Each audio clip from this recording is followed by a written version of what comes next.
Welcome, everybody, to another edition of NasCard Radio. This is episode number 58. I'm your pal, Val. With me is the amazing Jason. Jason, how are you? I'm doing well. I'm ready to talk about some things that we opened over the past few days and kind of go over some Indy stuff this week. So I'm ready. I'm super excited. And then always the man, the myth, the legend, King NASCAR. Logan, how are you? I'm fine, man. I really enjoyed the races this weekend, and I'm glad we're going to get to talk about it. And then what? We're going to have an extra guest here. We have Mr. Kin, Beans Ballcard blog. How are you? I am doing fantastic. It's good to be back with you guys. It's been a while. Yeah, super excited to have you on, as well as the rest of the gang. And for everybody new, this is NASCAR Radio, where trading cards and racing meet. We got a great show today. We're going to talk about Xfinity winners, highest finishing rookies, Cup, as well as the Indy race that was in the Indy track, which was interesting. So, as well as having Mr. Kin here on, we're talking about Indy trading card sets, and then we're going to talk about Chronicles as well. So, got a jam-packed show today. So, jumping right into it. The Camping World Truck Series, they were off last week. They're going to start the playoffs this week, Friday, August 20th. That is going to be the Raceway 200 presented by CK Power and at the Worldwide Technology Raceway at Gateway. That's in Madison, Illinois. Races at 9 p.m. on Friday. Stages are 55, 110, 160 laps for 200 miles. So it's going to be interesting to get that playoff started for them. So one note, Carson Hocevar. Ding, ding, ding. He's re-signed next year. I don't know if you guys saw that, for running full time for Nice Motorsports. He is one of the two rookies in the playoffs this year in truck. So Chandler Smith is the other rookie. Then let's jump over to Xfinity. That was race number 21. That was the 18th annual Pennzoil 150 at the Brickyard. That was Saturday, August 14th at Indianapolis Motor Speedway Road Course. Austin Cindric was the winner of that race. Highest finishing rookie was Ty Gibbs, number 19, position 19. So rookies never seem to do well on the road courses, but Austin Cindric, he looks like he's the man to beat in Xfinity this year with 5 wins, I believe, already. Yep. Yeah, I think he's going to do. He'll be in the Final Four for sure. Yeah, he's putting on clinic. And then we've talked about Austin Cindric's cards before. He's in 2018. He's in a 2018 Donruss. That's the Phenoms insert set. He has base in the 2018 Panini Certified with all the different parallels, also with the Mirror Gold parallels. He's in Prism. His autographs are in Prism, the scripted signatures. And he's also in 2018 Victory Lane. So when you're looking for those Haley Degans, make sure you're looking for card number 33 as well. Austin Cindric and all the parallels there as well, printing plates, and then Victory Lane signature. So don't forget, Austin Cindric is also moving up to Cup level next year, filling in, taking Brad Keselowski's place at Penske. So he's moving to a kind of a powerhouse team. So be on the lookout for his cards now. So yeah, that number 2 car in Cup is always been stout. Yeah, especially since Rusty Wallace has had it since the mid to late 90s and into the early 2000s, and then Brad took over, and it's a heck of a ride. So there's no reason, if he's got the talent, there's no reason he shouldn't do well. Yeah, I think he's just I don't know if he's going to have the wins that he has in the Xfinity level, but he should do pretty well, I would think, in that Penske equipment. So agreed. And then our highest finishing rookie, Ty Gibbs. We've talked about him quite a bit this year. That kid's finishing either winning the races or highest finishing rookie. So we've talked about his cards. Basically, 2020 Chronicles. He's in a lot of the subsets or in the different series, and then also Spectra. Then he has autographs in Prism, and those are absolutely crazy high right now. I think if you missed the Ty Gibbs boat, or you try to find somebody who's got some that maybe they don't know what they have, or they're not pricing in his future wins or whatever, but be on the lookout for Ty Gibbs. And then we also talked last week about the possibilities of maybe the 2021s, a little sneaky. He doesn't have that many cards this year so far, so there might be some plays there as well. Yeah, they may load him up in Prism. Well, I guess we'll see, here in a few months. Yeah, I think he's probably going to be in Prism. Then all the parallels. I'd be curious to see how many more parallels, color combinations. I think, Logan, you said when you close your eyes real tight and then open your eyes, that some of the different colors that they're thinking of there for the parallels. Yeah, when you close your eyes and you rub them real hard and you see all the sparkly stuff and see all the different colors and all the things, that's how they're making Prism cards right now. So yeah, but that'd be pretty cool though. Ty Gibbs Prism card. So of course he's in some of the shiny stuff last year in Chronicles with, I think it was Crusades and Phoenix and some of the other ones. So, but moving on, next race, number 22, the new Holland 250 at Michigan International Speedway. That's it. Saturday, August 21st at 3:30 p.m. Stages are 30, 60, 125 laps for 250 miles. Also note our, we've been pulling for Josh Berry. JR Motorsports has named him to drive full-time in NASCAR Xfinity Series beginning in 2022. Yeah, I'm real happy about that. I like Josh Berry. He's a great talent. Even though he's older, but still, he's finally found him a good ride. Yeah, and he has cards finally, or newer cards, I should say, in Chronicles this year. Ken, we had talked about him. His rookie cards are in 2013, and that's all he has. So he's been actually doing pretty good this year. Probably been overshadowed by Ty Gibbs, but he hasn't been running a full schedule, but he's been doing pretty good. Yeah, and he won one race. So, I mean, in the limited schedule that he had, he's done very well and proven himself. So he's well deserving of his full-time ride next year. Definitely. And then moving over to Cup, that was the 28th annual Verizon 200 at the Brickyard. That was Sunday, August 15th at Indianapolis Motor Speedway Road Course.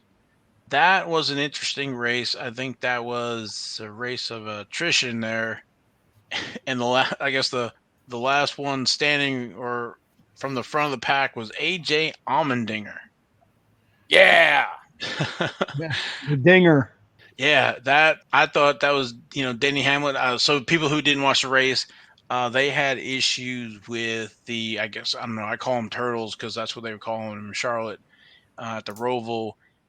Some of the curbing had come up and just people were hopping on, pulling a Dukes of Hazzard, all four wheels off the air and ripping cars apart. And at the end there, they actually had to red flag the race, and Denny Hamlin and Chase Briscoe were fighting it out, and they ended up kind of taking each other out. And AJ Allmendinger survived it and got his first Cup win. Yeah, those last 5 laps, they had 2 red flags within those last 5 laps.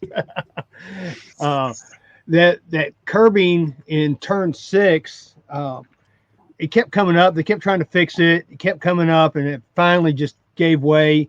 Those splitters are so low to the ground, and they were just hooking underneath of that metal curbing, and finally just tore it up. And that last, with like 5 laps to go, when they had the big wreck where the 24 and the 22 and all the other cars were spinning out, I thought for sure that was like oil or something on the track, the way they were all just spinning out into the grass.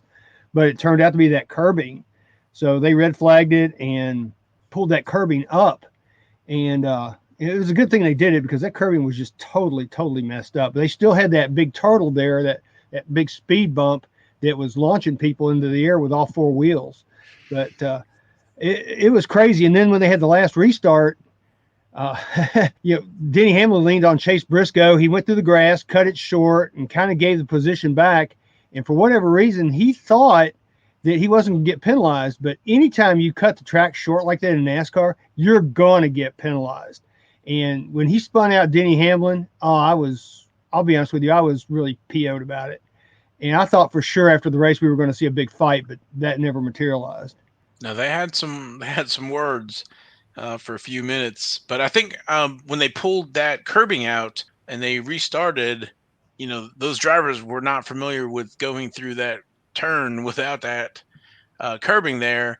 And then that I think it was Michael McDowell launched in the air there. So it was very interesting, and I don't know how many millions of dollars of cars got tore up because of that. But I was happy to see that for AJ Allmendinger, and that they are the second fastest new team to win a race. The first was Hendrick with Jeff Bodine, and I think is it Kulik Racing that he's running for. Yeah, Colleague Racing. Yeah, so but with that win, because he's not running full-time in Cup, he is part-time in Cup and full-time in Xfinity, that win really does not mess up the playoff standings, because that could have been very interesting for the playoff result. So I wanted to ask you guys something. So you guys know I haven't watched a lot of NASCAR in probably the last 15-ish years. I watch more open wheel. Have you guys ever seen anything like that with what happened with that curbing before? I have never seen anything like that. Nope. I didn't watch the race. I watched the highlights, and I texted Val. I'm like, this is gnarly, man. I don't know what the hell's going on. They literally looked like they were trying to break on ice, and you were losing like 6 cars at a time. I've never seen anything like it. I just wondered if you guys had. And I know that the tracks typically that NASCAR has historically run on road courses are full-time road courses. So they probably, the stuff's not temporary, it's permanent. But I was just curious. I'd never seen anything like it. No, my son called me during the race. He goes, "This is the craziest crap I've ever seen. I've never seen anything like that." And he's been watching NASCAR his whole life. And I agreed with him. That was some of the, like you said, it was gnarly. It was some of the craziest driving crazy. It's just the craziest thing I've ever seen. I was going to say that it reminds me, it's not the same thing, but when they put the dirt down on Bristol, where they have new problems that maybe it's not tried and true. And to your point, where, they're trying something new, and where they go to the road courses and there all the time. And so with Bristol, I think they had trouble with the rain and having all that mud, clay on Bristol. And then so onto this thing here, I was going to say they did have issues at the first Roval. I can't remember if they did or not, but it doesn't happen often. So I think that I need to start watching. I know that Cup is going to more road races, and I think I like that. I think I need to go to that because we talked beforehand, and you kind of know about the time I left. Well, another part of the reason I left, I think, is because they went to all these damn cookie cutter tracks and we're getting rid of the short tracks, and this is like short track racing. It's close, it's tight, there's action. Granted, I get that I was only watching the highlights, so most of what I saw was restarts. But in general, it's pretty fun, enjoyable racing, because I think I've seen a couple of road races over the last couple of years. I really enjoyed it as somebody that's not a NASCAR fan and has no skin in the game. I just enjoyed watching it for what it was. Yeah, they've added a lot more road courses to the schedule. I think there's one more actually in the playoffs. I think that's the Roval. And I think they're either 7 or 9 total road courses over the course of the season now. So as opposed to maybe the 2 or 3 before. So NASCAR is definitely shaking up the schedule and bringing in different tracks, moving stuff around. Not to go off subject, but the tracks were public companies, and then they've turned them back into private companies. I think part of it was that, they can move around dates and move stuff around without having to worry about the shareholders or whatever. So, but yeah, it was definitely very interesting. So, yeah, going back to AJ Allmendinger and Colleague Racing winning that race, here's an interesting statistic for you guys. They started the charter system in 2015, and that is the first non-charter team to win a Cup race. Oh, they're not a charter. I thought they were. No, they don't have a charter. Wow. So that's an interesting statistic for you. Very interesting. Now you can all sleep better tonight. I will. His AJ Allmendinger's cards. I think we have talked about him before in the Xfinity series, but 2007 are his rookie cards. He's in Press Pass Premium, Press Pass Stealth. The parallels there. There's a Chrome exclusive. I like those Stealth Chromes. And the exclusive is numbered to 99, and the Chrome Platinum numbered to 25. There's also Press Pass VIP with the different parallels, rookie stripes, and rookie stripes autographs. Those are pretty cool. I think they have that little piece of yellow tape on it. Mm-hmm. The Press Pass signings and the, I guess you want to call it the base or whatever, and then blue and gold versions of the signings. He's also in 2007 tracks. There's the gold holofoil, red, and the eBay preview, and then the 2007 wheels American Thunder with autographs numbered to 345, and then there's a Dinger version numbered to 50. So that'd be pretty cool. And then autograph hat, insert in instant winner card, cool threads, and single hat. So 2007 AJ Allmendinger cards. Yeah, there's no shortage of rookie cards there for him.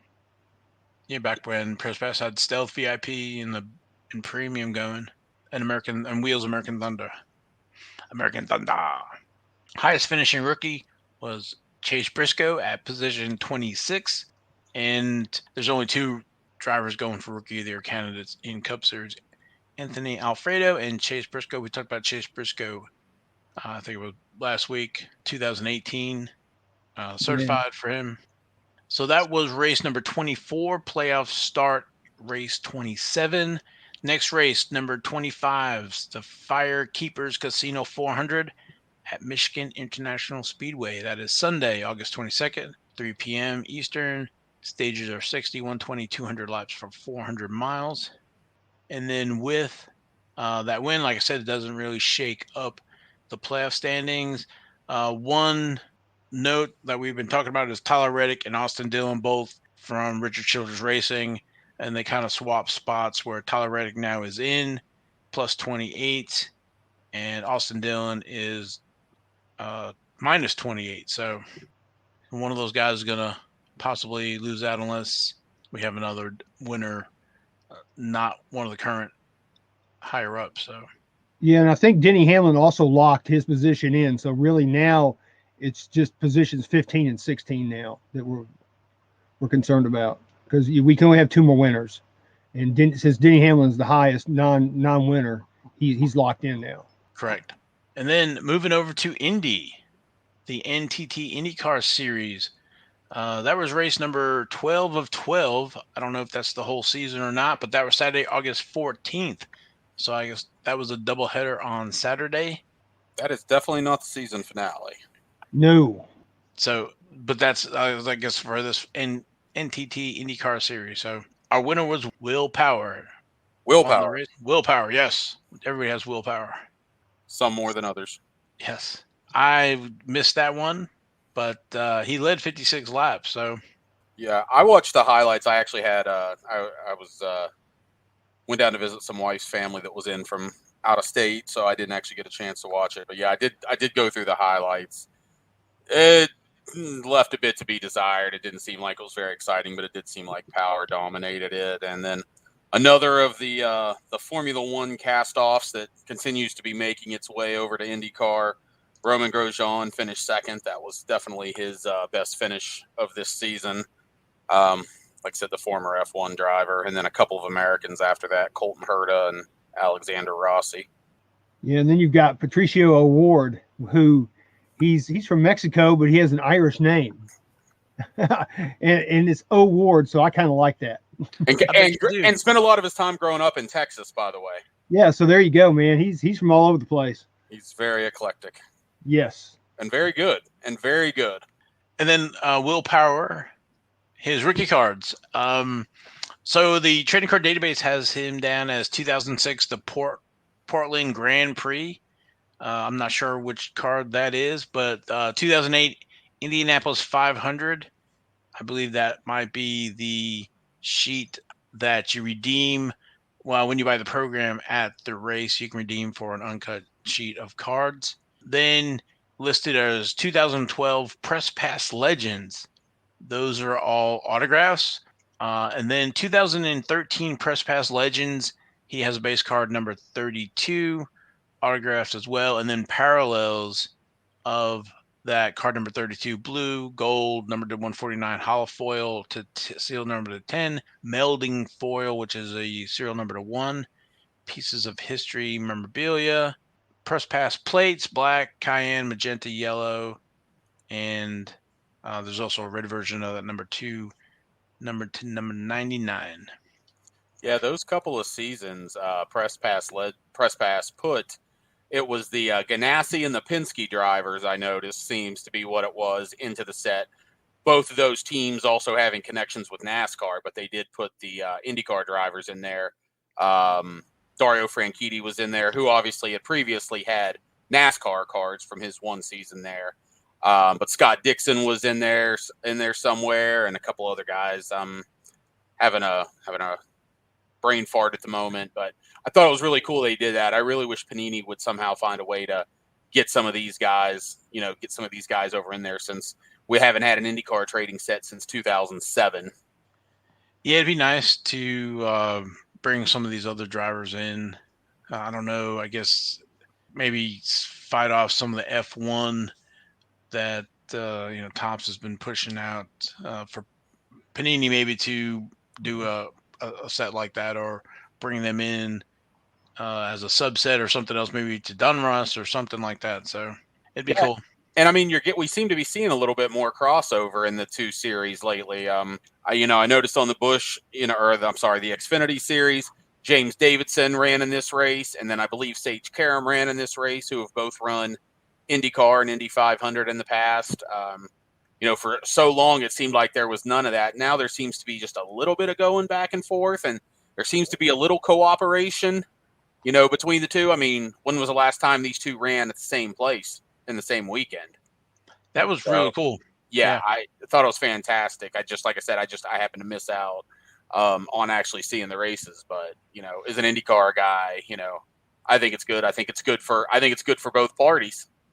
Exactly, and you can put a Jimmy Johnson in there as Indy. Yeah, although he hasn't run the 500 yet, we'll see. He didn't run it this year.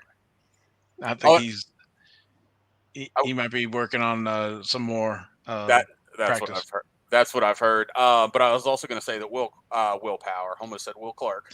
Will Power was in the 2020 Upper Deck Goodwin Champions set, and previously Graham Rahal and Marco Andretti have. So there's been a little bit of the IndyCar flavor over in the Upper Deck brand, even though Panini doesn't do it, and Topps hasn't had anybody in Ginter. The only one I can think of was years ago, and that was Mario Andretti was in there.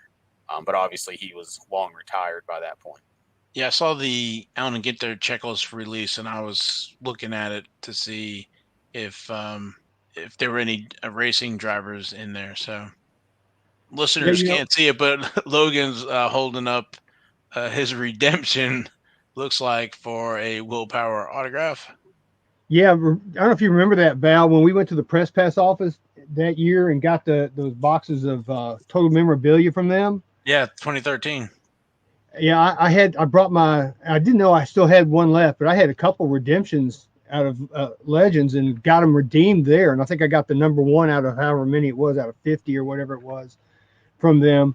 But yeah, he had redemptions that year in 2012. And unfortunately, I still have one that will never be redeemed. That's an extremely cool and random thing that would be. That's an awesome thing to have in your collection. It's so random. Yeah, so that is the Indy race. And speaking of Indy, I guess we'll move over to the next segment, IndyCar trading card sets.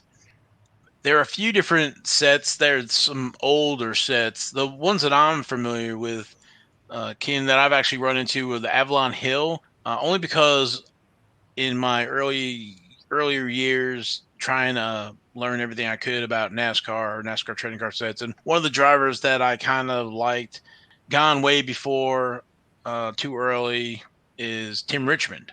And I noticed on the Beckett annual that he's in the 1980 Avalon Hill set. So the Avalon Hill was an IndyCar racing game, and that they had cards in there.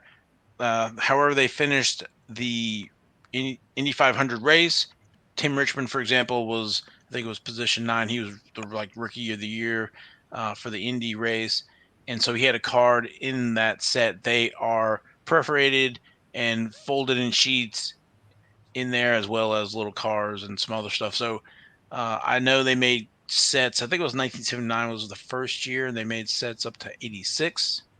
Yeah, it's funny. So I was doing a little research on these. So I have the first set. I have the 1979 set. It has a 1979 copyright on it, but it's actually the cards based on the 1978 race. So that I found interesting, because then I was on Trading Card Database and I took a look, and there is the gallery is in there for the 82 set, but it's listed as it's the 82 race, and it also has the copyright from the same year. I thought the copyrights were all off by a year, but maybe it was just that first one. And you brought up a good point. I looked at that 80 set. The 80 set is the only one that I could find that Beckett actually lists. And I bet you it is because of that Tim Richmond. The light just went on. That light just went on as you were saying that. Yeah, they don't even acknowledge the 78, 82, 84, 86 sets. So yeah, it definitely it has to be because of that Tim Richmond card. Yeah, which I don't understand, but that's how I kind of found my way to it. And they're little, I won't say the odd size, they're a little larger than a normal trading card. I've never gotten any of these graded just because of the perforation and the way they handle grading perforated cards. But they are pretty cool. You can pick them up. They're all different prices, and all depends. They're usually pretty pricey. So I got the whatever you want to call it, 78, 79 set. I got it earlier this year. I had known about these for a few years. You had mentioned these to me a few years ago. And then I was talking with, we know Mike Thompson, the IndyCar collector, and he was telling me a little bit about them. So I was able to find one. I think I paid about $60 delivered from Canada for the entire game. But yeah, usually when they come on, they're usually asking around $100. If I find them cheaper than that, the ones I need, I definitely want to pick those up. And you were talking about the size of the cards. So what I have them in is the 4 pocket pages is what I have my set in. Now, yeah, they look a little small in there, but that's definitely the best one. But they're a little too wide to fit in like your card savers too. So my T36 cards, I put in a card saver, and then I put them in a 4-page sheet. These ones just go straight in the 4-page sheet. And I think, so here you go. I have a unopened 1980 set that I picked up numerous years ago. And then I did pick up a 1980 set opened, and I think they were perforated, but I broke them down into strips, and they're actually in a larger top loader that would hold like the tall top loaders. Yeah, that's okay. 4 or 5 inches by 7 inches or something like that. And that's kind of where I left them for now, I guess, to figure out what to do. But I'll have to look at the 4 sheets, whatever, 4 pocket sheets. Mine was an open game, and they were already taken apart, and it looks like somebody marked on them. Some of them have like what looks to be like some blue permanent marker on them, but it is what it is. It's better to, in my opinion, it's better to have slightly less than ideal than to not have it all. And I think I have a 79 set somewhere, and because I have access to, I guess, to more than NASCAR guys than the Indy guys, but this would be a good set to try to get autographed for those folks that are still with us. So yeah, and there's probably a decent amount of them that are still with us. Johnny Rutherford, I mean, I know he signs through the mail. He's in the set. Good luck getting Mario Andretti, but if you can meet him in person, he'll sign it for you. I guess he doesn't sign through the mail anymore. They say he does, but I've sent a couple off to him. I've sent a couple off to Michael. I got nothing back. Because usually I think when I did it one time, it took a year. That's what it seemed to be. It was like 1 per year. But again, I've sent a couple off and never gotten anything back. So, but yeah, there are some of them. Janet Guthrie is in the first set. And I mentioned Rutherford. I mean, he ran a little bit of NASCAR, and I believe he had a couple of wins, if I remember correctly. I might be off base there, but obviously Mario Andretti, ran NASCAR, won the 500. So there are, if you were getting AJ, you were getting toward the end of the time where guys were, and ladies, I guess, were running multiple series. So there are some of those that are later in their career that had run in NASCAR at some point. That might be about it, though, off the top of my head. The Guthrie might be interesting because I think they're working on a movie about her life. So I think if it's Hilary Swank or somebody is going to be playing her. That definitely rings a bell now that you say it. And then also the A&S Racing set, which I call PPG. I don't know why Trading Card Database calls it A&S, but A&S is the actual producer. PPG was the sponsor of the series at that point, I believe. Okay. So it was the PPG series, and then they had Pep Boys later and Verizon and Izod, you know how it is. But yeah, A&S was the one that did that.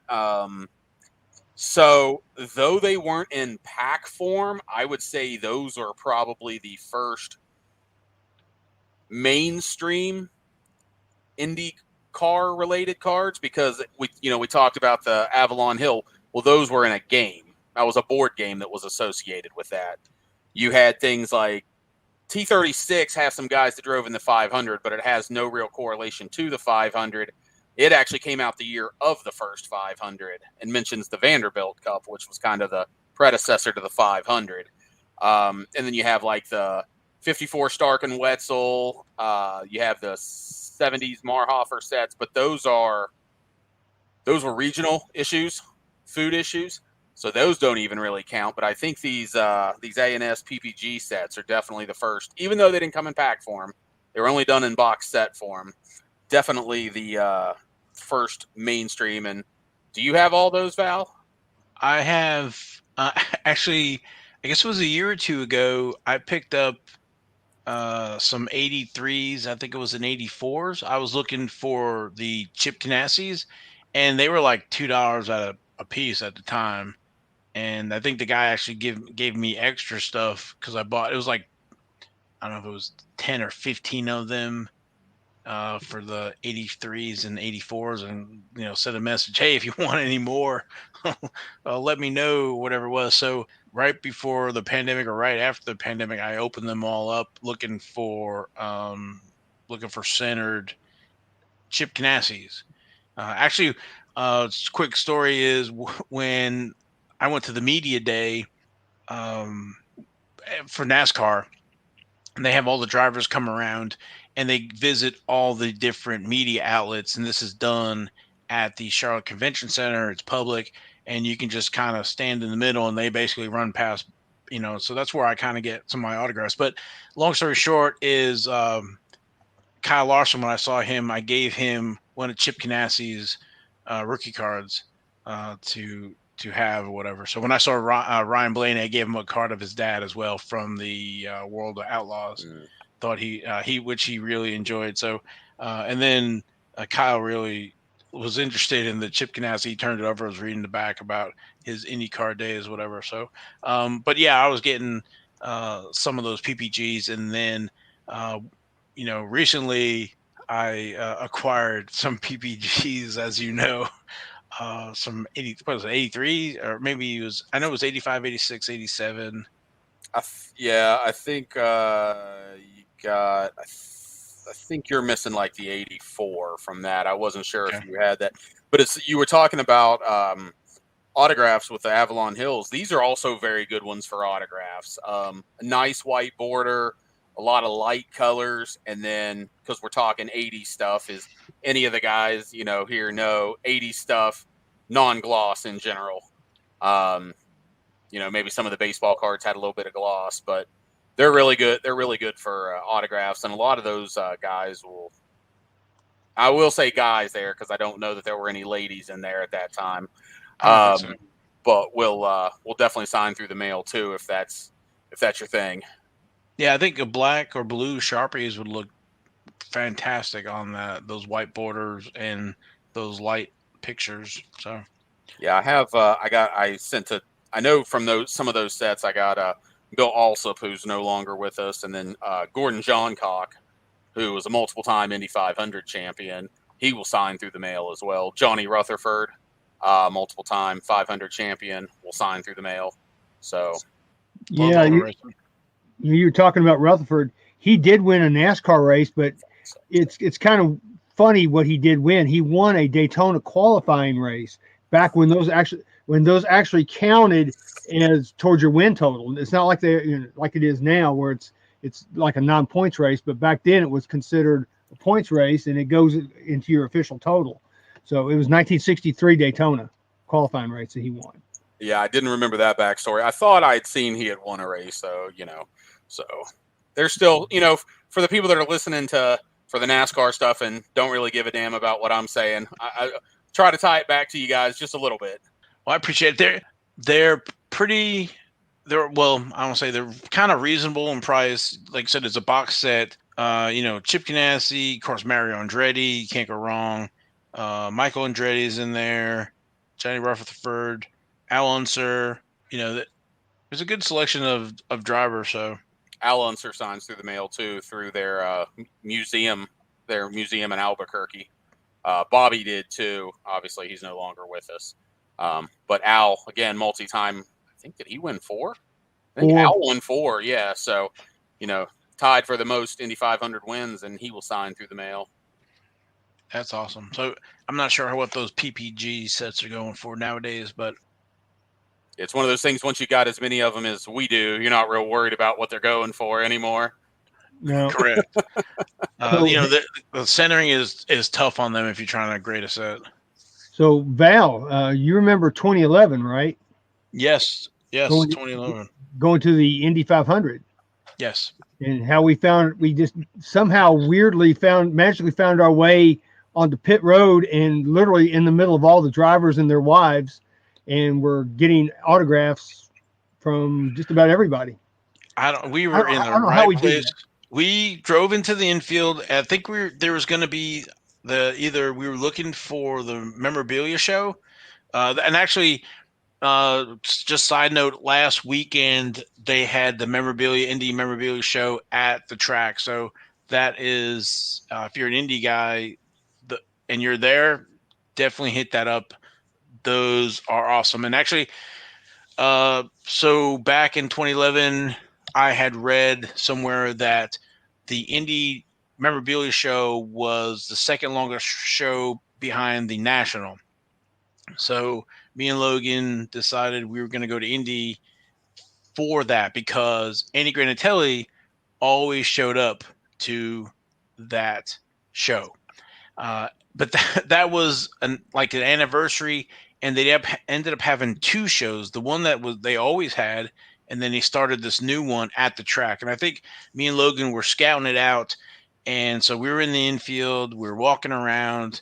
We're right there at Gasoline Alley. We made some turns here and there, and I guess we see all these people, and we see all these fans in the stands, and we're right there on pit road, and this ceremony, whatever, I guess that had all these drivers there, was over.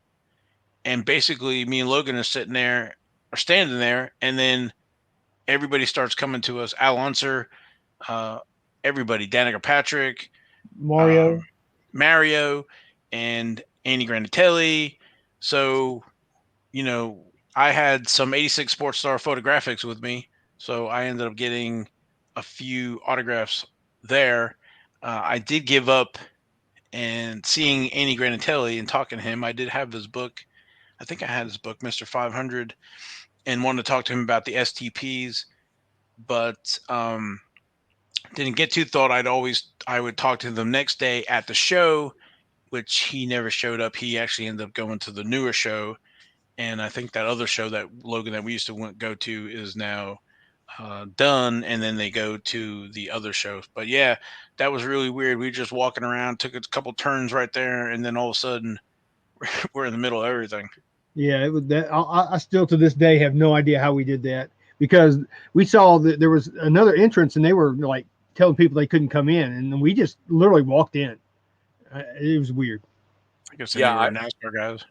Yeah, hearing your guys' story, just helpful hint for anybody that's listening. If you ever want to go to Indy during May and you want to get autographs, pay for a pit and garage pass, and kind of do more what Val and Logan did, and you want to meet them in that atmosphere. They do the signings, like Legends Day signings and stuff, but I mean, those lines, I mean, you're talking like lines at the National, where I heard people at the National waited on Barry Sanders for like 3 or 4 hours. Wow. And that's more than you would wait on there, but still, you're 150th in line. But if you're in the pits and garage area and you know who you're looking for, a lot of times you can find those. I feel like I heard Val telling a story. Oh no, it was one of the guys that I follow on YouTube. He got autographs this weekend, and there was a guy that wasn't racing, but he had cards, and he said that the kid seemed surprised anybody even knew who he was when he asked for his autograph. So yeah, if you just kind of know what you're looking for, that's a much better way to go about that. So there you go, guys, if you ever go back for Indy. Yeah, if you that's one thing I love about cards, right? You're looking at their face all the time, and seeing these NASCAR drivers now without their uniforms on, I can pick them out by their face. So and of course Mario and Al Unser and these guys, you could pick out and Danica. And actually, we saw her, and then like she disappeared, and so we were talking to somebody else there, I guess, getting autographs, and he said, "This is back from 2011. What she would do is she would flip her hair up underneath her hat, and then which would totally change kind of how she looked, and she basically would go through not recognize her." Yeah, she doesn't seem to like the people. Well. No. I'll leave it. I agree with that. She was mean. I won't say she was mean, but she was not nice to me in Charlotte several years ago. That was for the autograph signing. Yeah. Yeah, let me show you my shocked face on that one. So, but the IndyCar, kind of like the NASCAR, the prices aren't too bad. The F1 right now is just, I think, is out of sight. But Mario, I think some early Mario stuff is pricey, but again, these PPG sets, A&S sets, Avalon Hill aren't that bad, considering kind of what you're getting, right? I think that A&S set is like 50 something cards. Yeah, I think the first 4 are like 50, 51, and then the last one is much smaller. It's like 25 or 30. I feel like when I was looking for them a few months ago, I mean, you should be able to find the sets for roughly $10 delivered. You know how it is. Sometimes you may find one a little cheaper, but they don't. There are some of them that are definitely appear to have either a smaller supply or a smaller availability. And a lot of these kind of run into that, where you may not necessarily be able to just go on eBay whenever you want and find one. They shouldn't be too terribly expensive when you do. Again, the Avalon Hill is probably going to be more expensive because I think it kind of crosses genres a little bit into like board game collectors and things like that. So it's going to be much more pricey. But yeah, the A&S, in a lot of cases, it's just a matter of, there's not always a readily available supply for what they should be going for, but $10 or less. I mean, for, getting yourself a Mario Andretti and AJ Foyt, Rutherford, those kind of guys. Not bad. Not bad at all. I think it's, one of the reasons why I picked them up. For that price, you can't beat it. Yeah, and like I said, not as horribly overproduced as some of the ones that came along during the actual junk wax era. Definitely. I was thinking of the 91. The All Worlds, the 91 and 92. I think they're still actually printing those, if I'm not correct. I think along with 91 Donruss. And 91 Max. Yeah. Yeah, I think those guys are taking a break right now, but they'll be back printing. Yeah, I got like 16 unopened boxes of 91 Max sitting on my unopened shelf in there. I mean, they are definitely the racing epitome of junk wax. Yeah, I have an unopened case. that I bought back then and still have not opened it. 30 Well, years. Let's say you lost money on that one. I did. Oh, that's a whole long story right there. I mean, real quick, I'll tell you, we had a card shop here in town. He told me, he goes, I can order cards directly from Max. I said, okay, great. I want to buy a case of 91 Max. I asked him, I said, how much is it? I forget how much it was. I gave him the money. Time went by, months went by, and it was like towards the end of the season, and I finally got my case from him. I don't think he ever ordered it. I think he just kind of held on to my money. So by the time that I got my case, the frenzy was over. So there wasn't anything I could do. I just held on to it, and I still got it. Nice. You got probably more value in the story than you do in the cards, but hey, Yep, there's for sure. Story. There's a story there. So my card it's deal. a much longer story than that, but that's the gist of it. I think it was one of my card guys, local card shops. He was saying you can order a case, and later on I found out I guess they were Max was giving terms, letting everybody put on credit whatever they wanted to buy, so they would just print whatever they needed. So I was going to say something about those 91 Max, and then it led me to another question. So I will say about those 91 Max, though, if people are trying to do graded, I mean, those are black border and blue border, so they're not always necessarily the easiest. But I have thought about this, and all three of you probably can give me some different points of view on this. I know that Val and Logan, you do PSA registries. You do a lot of grading on NASCAR cards. But I feel like that in general, grading is much less of a thing among NASCAR collectors than, the stick and ball sports. Am I right? Or is it I'm just not looking the right places? No, you're right, man. You'd be surprised when you go to these races and the souvenir stands, and they'll have die cast, and they'll have racing cards that they've brought to every race that they go to set up to try to sell. Cards are just beat up. People put these things in albums. They're beat up. Val and I have talked about it many times. We just see a lot of beat up cards, and it just seems like a lot of them just don't get the love or get taken care of the way that they should.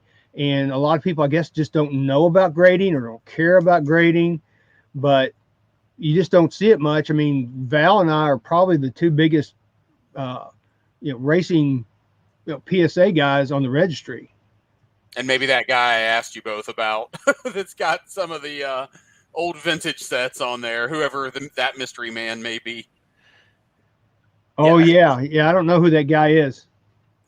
Yeah, I think the grading of NASCAR trading cards, I think it's growing. I have definitely seen more on eBay and some other places, but it's definitely not as widespread as it is in baseball and the other sports, basketball, for example. A lot, I think, of the NASCAR collectors are driver specific. And then, because I do see them asking, hey, I have a 101. Should I get it graded? That's like one of the big questions. Most of them are like, well, it's a 101, and why would you have it graded or whatever? So I don't think they get the set registry piece. The 1980 Max is what really drew me in to the PSA set registry. Of course, that is a larger task because that's a 100-card set. But then I quickly saw that like the 86 Sports Star Photographics, that's like a 11, 15 card set. That was a lot easier to do than some of those larger sets. And so the 72 STP, 83 Uno, and some of those other insert sets, a lot easier, quicker to do than the 88 Max. And then of course Logan going after the 1989 Max at 220 cards is a major daunting task. So and more daunting now with prices too, on top of everything else. Don't even get me started on the pricing right now. I'm hoping that PSA comes back and has some specials for their set registry members, because these higher prices are going to cut out, at least in my opinion, they're going to cut out a lot of the set builders and the set registry collectors. I agree. Let's move over to our last segment, the 2021 Chronicles. We had a chance to open up some packs, blasters, whatever we could get our hands on, and take a look at the different cards, subsets, and guys' opinions. Jason? Well, so I'm looking at, I have one of each brand in front of me. And so I have 15 different designs. I would say probably half of them I like, and the other half I dislike. And it's kind of like there's not a middle ground as far as options and designs. It's kind of either like or don't. There's no like, yeah, it's whatever. So 15 brands. I mean, that's a lot. I talk about Chronicles every year. I mean, I love it for what it is and fitting these brands in when they're not going to do, a 200 card set. But to me, it seemed like on some of these, there's a lot of repetition as far as the base brands and designs. But I will say in the 2 hobby boxes that I opened, out of 8 hits, I got 6 autographs. And normally it's not like that. Normally it's the other way around. It's 2 autographs and 6 relics. So I was really impressed with that.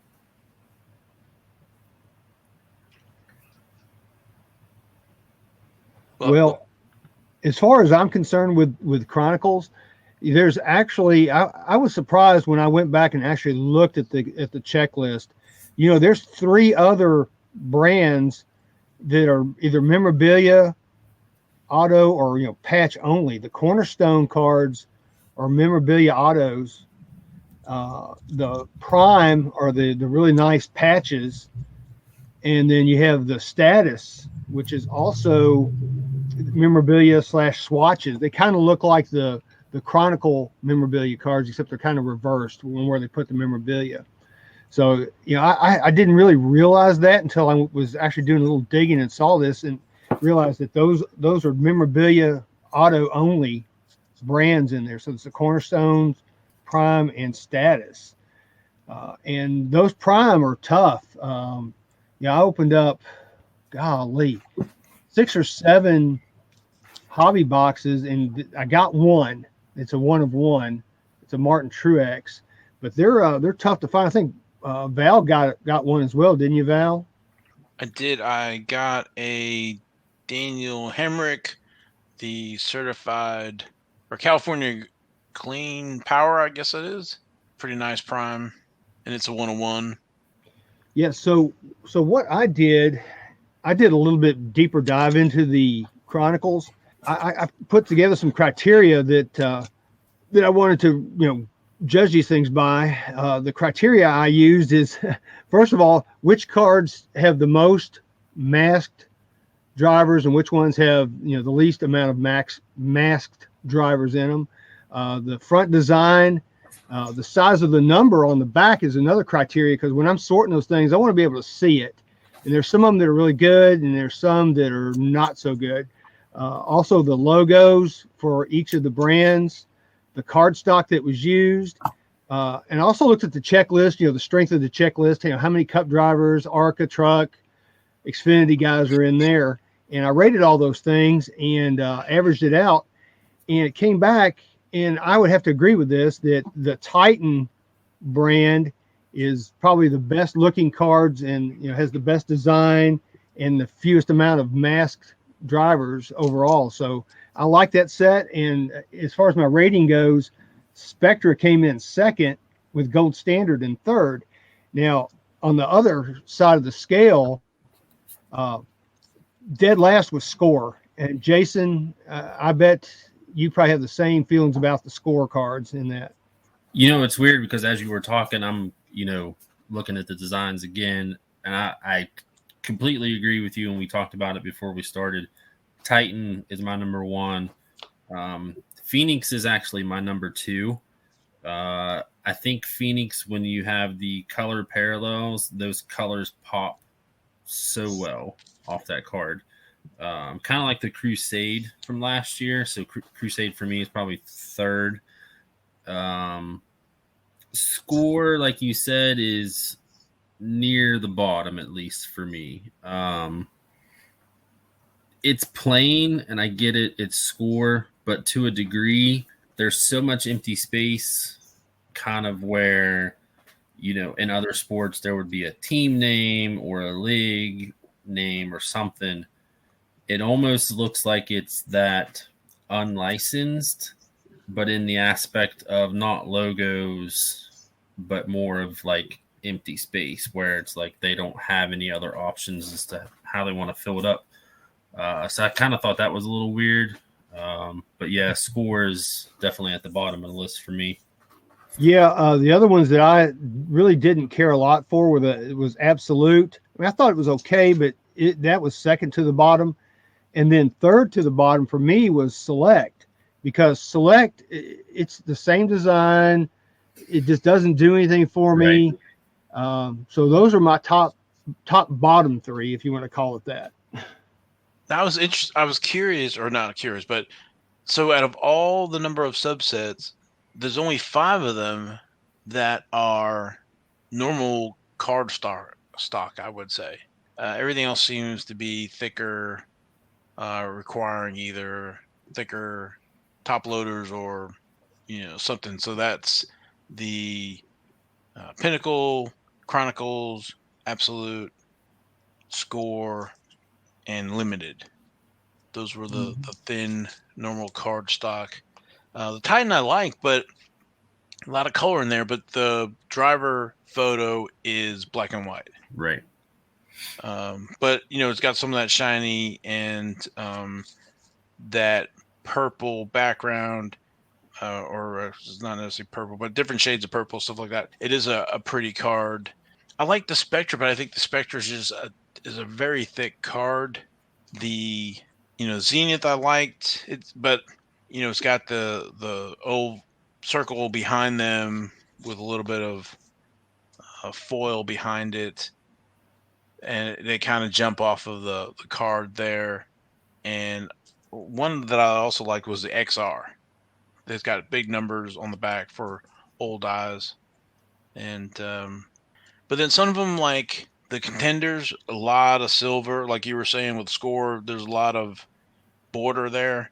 Contenders seem to be that way, unless you've got the blue or red parallels, which I was able to get a few of each, and the gold standards nice as well. But it's like a very thick stock for it. Yeah, you're talking about the 5 base cards, the 5 base cards that have the thin stock. You've also got 5 that are foil, which are the gold standard, black, pedal to the metal, XR, and Zenith. And then you've got another 5 which are chrome and or prism, with Spectra being just prism only, but those are Contenders, Crusade, Select, Spectra, and Titan. So you can see that how they kind of broke it up. And then you've got 2 that are just like the Optichrome only, which are the Obsidian and Phoenix. They have no prism in those. It's weird. I feel strange wanting more product every year, and then we get this, and I feel like on some aspects we love it, and some aspects we're tearing it apart. So I kind of have a little bit of a guilty conscience, but at the same time, I mean, that's what we're here to do to a degree. So can I jump in with a question on these? Of course. Sure. I think this would be mostly down Jason's lane, that he might be best able to answer this. So to pretty much the Chronicles, whatever you want to call them, subsets that are in here, do they pretty much parallel the basketball and baseball ones? Like maybe, listening, you were kind of saying you were kind of on some of them. Maybe are they trying to force NASCAR into something that maybe a design it doesn't need to be? I don't know to 100% answer, but for the most part, it's the same. That's what I thought, and I'm wondering if, just because you guys aren't as big on some of them, maybe it's just something that does work better with, Panini's other licenses that just doesn't work as well with NASCAR for some reason, because it's a whole different ball game. I mean, I like, they're trying, like they included Pinnacle this year. It looks good, but I guess I want that trophy foil version as well. So, parallel, but the parallel is just, like a purple foil and numbered as opposed to the silver foils, whatever. So, well, take Select. I think that in football and basketball, their other licenses, Select is very popular, but it's very popular because it's rookie driven. It's almost a flip vester type deal. You kind of get where I'm going with that, because in that, when it's standalone, they've got the field level, concourse level, premium level, or whatever they are, is where, it doesn't exactly roll the same with NASCAR. I'm just, as an outsider, I'm just kind of throwing something on the wall to see if it sticks. Well, I think you might have hit on something. So last year's Chronicles has Ty Gibbs in it, which is he's in a lot of different sets last year. I think there's a couple other rookies. This year there's some other rookies, but it's nothing, I guess, to the caliber. We touched on it the other show. I think Josh Berry is in this one, as well as a few other guys, Sheldon Creed maybe. But there's no, phenom or bunch of rookies, I think, to drive it right now. So, we have Haley Deegan, and she's been in other stuff as well. Natalie Decker, she might be the newer one in this series. And then we touched on that, like Ty Gibbs, he's only in the Spectra, I believe, and then he's got some swatches and type stuff. So it's a lot, I think, of the same drivers. And if you're a driver collector, I think somebody on the Nuts was talking about, I think it was Scott, who's a big Tony Stewart guy, that there's, 80 or 100 different Tony Stewarts for him to chase in Chronicles this year. So that's quite a bit of cards. So yeah, I'm wondering if maybe they take, so I'm just, not that Panini is ever going to listen to anything that I say, but so take the ones that, you guys kind of agree across the board you're not as big of a fan of. So Score, for example. What if we tried to make that a 25, and then that's just all truck drivers? So it's different drivers inside of I don't know. I'm just, like I said, I do like how they put people from different series in here. It's not all Cup, but it would be cool to maybe see some more truck drivers in there. I was shocked that David Starr does not have a trading card, a mainstream trading card. I know he's not, a huge name, but as somebody who hasn't really followed NASCAR in 15 years, I've known who he is. So he's doing something right. What if like the top 25 or something were just the Score, and then you save the Selects and the whatever those top tier ones are for the Haley Deegans, Tony Stewarts, whoever the other guys are. Just again, kind of throwing stuff on the wall. No, I'm good. Well, so I'm researching a little bit as you guys are talking, and going back to Ken's original question of, are these similar to the other sports? And yes, they are, but they're somewhat different because, obviously it's NASCAR. We do 4 or 5 releases a year. We're trying to squeeze as much as we can into this. However, football, they released the first, it's called Draft Picks Football, Chronicles Draft Picks Football, excuse me. But it's essentially, all college uniform stuff, and they've never done that before. So to me, college sports is very similar to NASCAR in you like schools and drivers. You don't like, player from here, player from there. Like I'm an Oregon fan. I don't like Oregon State. Just kind of those rules that everybody lives by with NASCAR collecting kind of follow college sports, in my opinion. They have 12 brands in the draft picks, and a couple of them, so I'll run through them real quick. Donruss Optic Rated Rookie, Flux, Legacy, Playbook, Playoff, Prestige, Rookies and Stars, Score, Select, Spectra, and Status. So probably half of those in a regular football release get their own brand. So they're kind of following suit from the racing and the NASCAR Chronicles into the college sports, and kind of doing not that kind of the test run. We'll see what happens next year if they do it again, but trying to fit the popular brands, but also trying to fit the ones that are going to look different. Because if they did 12 things that looked like Select, why would you even buy it? You would just buy that one brand. So I can see where, and it was kind of funny that the three of us that opened it had differing opinions on which ones were our favorites, our middles, and our least favorites. Because to me, that's exactly what Chronicles is you have Score, which is very basic, but you have Select, which is Chrome. So it's kind of trying to please everybody a little bit at a time instead of trying to make everybody really happy.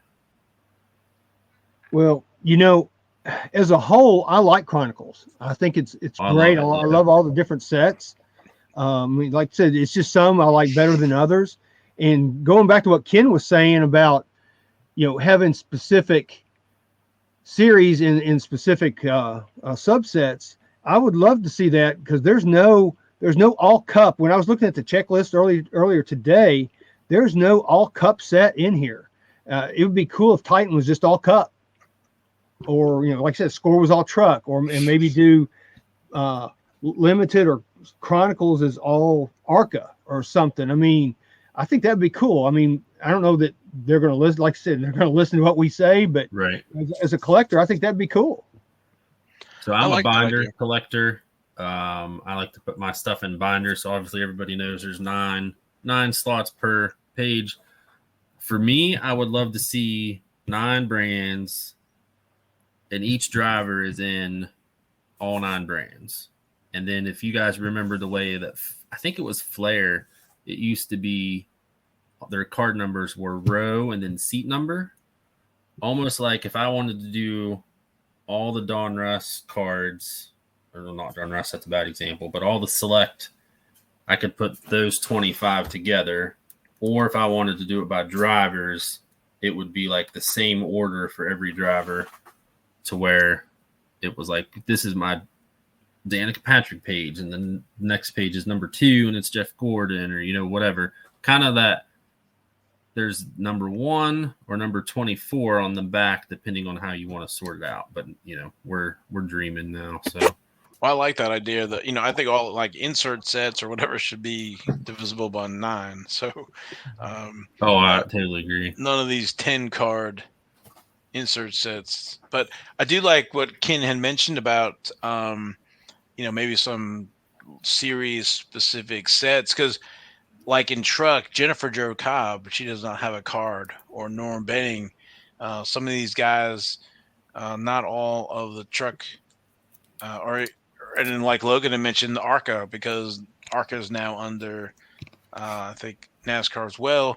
That, and again, maybe it's a licensing thing, or maybe it's not like baseball where they have the Players Association. They're gonna have to go out and do a little extra work to get some of these. But yeah, I mean, Chronicles as a whole is awesome. The price point, I think, is awesome.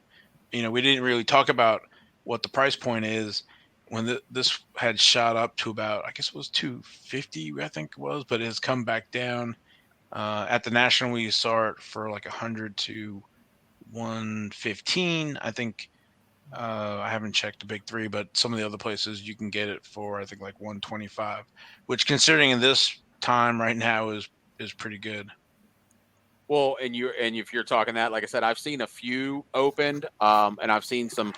I mean, and it seems like that for that price, it seems like there is a lot of quality as far as numbered and relics and autographs coming out of that.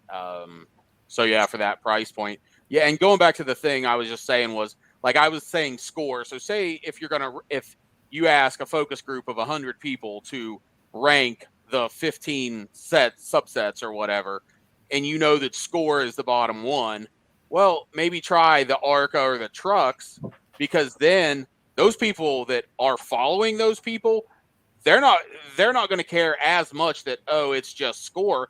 They're just going to be excited that there's some cards out there for those guys.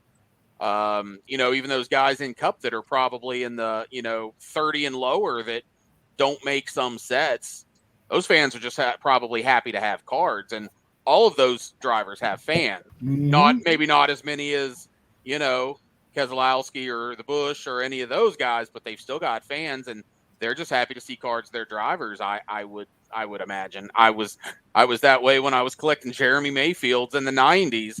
There were some sets he didn't get in because he didn't, before he got to Penske, he didn't quite make the cut. I was just happy to see him, and I wouldn't have cared if they were score or if they were Upper Deck SP. I was just happy to see him in something, and I had something more to chase. Yeah, and talking, and I know Val's going to like this idea. Why not have something like maybe use Gold Standard as the legends? Can you imagine having Fireball Roberts or Wendell Scott in this? I think that would be so cool. Yeah, actually, I had thought about that, but did not say that. But yeah, having a set for the legends, to your point, Wendell Scott, Fireball Roberts, Rex White, any of these guys that have not been on a card in some time. Of course, naturally, Richard Petty. David Pearson. I don't know the last time David Pearson was in a set, and maybe it's contractual, or maybe the guys at Panini are haven't thought about that. They're working on the rookies and the current guys and getting those guys in, as opposed to some of the legends, whatever. So, well, but I think it helps the sport having the legends. I know somebody near Panini that does have some racing knowledge. If they need somebody. Gotcha. That's one of the things I love about NASCAR. There's a lot of still room to grow it, and subjects for them to include. Again, the Chronicles was nice, and actually, I don't know. I think we talked about this before, that we found out at the National that they're actually looking at maybe doing another product like Chronicles with some of the other different brands, like Certified. I think Absolute. There's another one there that I'm not thinking of that they had produced, but Victory Lane cards. Yeah, Victory Lane as well. So it'd be interesting to see if they add another product and can throw some more cards out there. And it'd be great, again, to have some different subjects and stuff. So since we're dreaming a little bit, and I'm not trying to start an hour-long conversation, but I don't understand why they are not doing more on-demand sets like Tops for Panini, or for NASCAR, excuse me, because I know you want Panini Instant, and that's a whole different story, but all these things that other brands are doing, and they're printing 30 cards of so-and-so because they went to the NLCS, and it's like, we could be using that paper for something else, for another sport that really doesn't have a whole ton of stuff going on. And that's one thing that's always kind of blown my mind, is why there's not more on-demand sets or online only, exclusives or something. But I think in a way you answered your own question, though. We're in a hobby boom right now. What percentage of Panini's profits come from NASCAR? Not trying to be that guy, but they're going to focus on, as long as they can, they're going to focus on basketball and football. Now, if in 3 years we're where we were 3 years ago, I bet you NASCAR starts getting a lot more love. Yeah, but it's that thing of Tops is making sets of cornhole competitors. For the love of God, we can make some more NASCAR cards. So, I don't know. Yeah, I mean, I'm just there, with what they have the two biggest prospecting markets right now, in my opinion, and because it seems like football has really blown up as far as the prospecting aspect. Again, I'm not into that kind of thing, so I'm not saying it's right. I'm just kind of playing an outsider's view a little bit, that's probably where they want to just focus their time, attention, and money, unfortunately. Yeah. But the good news is, and I just thought of this, is, somebody was saying something else. Good news is, how many years did y'all go without any cards? Was it a couple years, 3 years? So how many was it? None. Panini did them the year after. Oh, okay. 2015 was 2015. Well, the press pass dropped the 2015 at the end of 2014, and then Panini came in at the summer of 2016. Okay, so there was okay. So I was right that there was at least a little bit of a gap there. So I mean, at the end of the day, they're still doing good. I like I said, I don't always say a lot of good things about Panini, but they are doing a lot of good things, and they're putting some good product out there. So, well, I was trying to find an answer to the reason why they are not putting out a Panini Instant set. I think it's definitely they have missed that. I know they're working on that fighting whatever UFC. Working on Panini Instant for that, as well as all the other ones. I don't know if they have the bandwidth, if they have the interest to do it.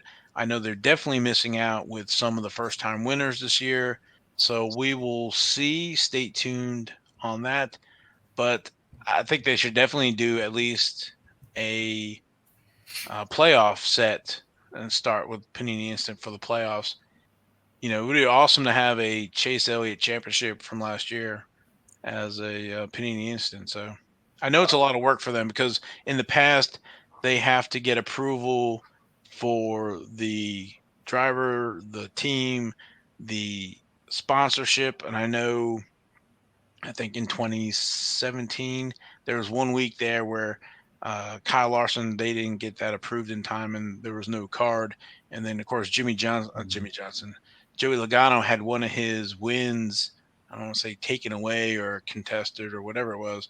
And so they didn't produce a card that week either. But so it's a little more work for them. And I don't know if they want to take the risk, but the card market is nowhere near like it was in 2017 as it is now. So they had some very minuscule print runs back then in the low 50s to the high 120, 130.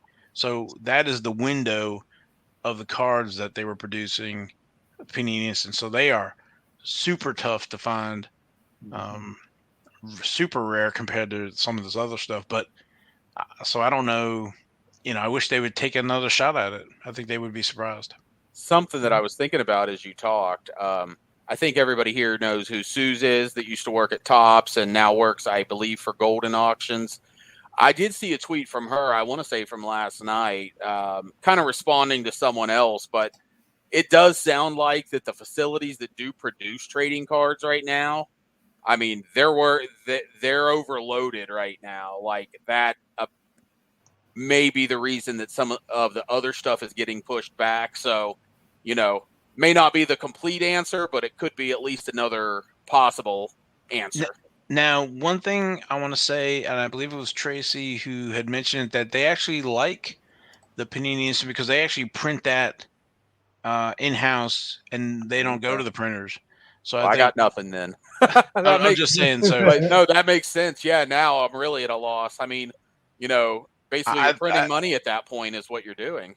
And I don't think either they have the bandwidth at Panini or the interest to do it. Or yes. Either one. Yep. It's one of those two. Because to see the F1 stuff blow up the way it has and how the Topps now Hamilton card number 3 or whatever it is going for a few $1,000s with a print run of almost 2,000. It blows my mind when Martin Truex championship I think was printed to 61 or Ryan Blaney's first win was printed to 89. So just another thing, because I just keep running my mouth. But we had talked in chat before about how I have a little bit of an idea about licensing in racing against the stick and ball sports. So it could be like you said, you were talking about, you have to get approval from the driver, you have to get approval from the team, you have to get approval from the sponsor. And when I worked in an industry where I had to work with those teams, those approvals did not always come as swiftly as it was needed. So you may be onto something completely there, and to the point where they're just like, it's not effing worth all the time and trouble we're truly putting in to print out 55 cards when I'm having to chase around 4 different people that won't reply to my email. So could be another thing that, another possibility. Definitely. Well, guys, I guess we can leave it there for tonight unless there's any final thoughts. Oh, I had a good time. I can say that.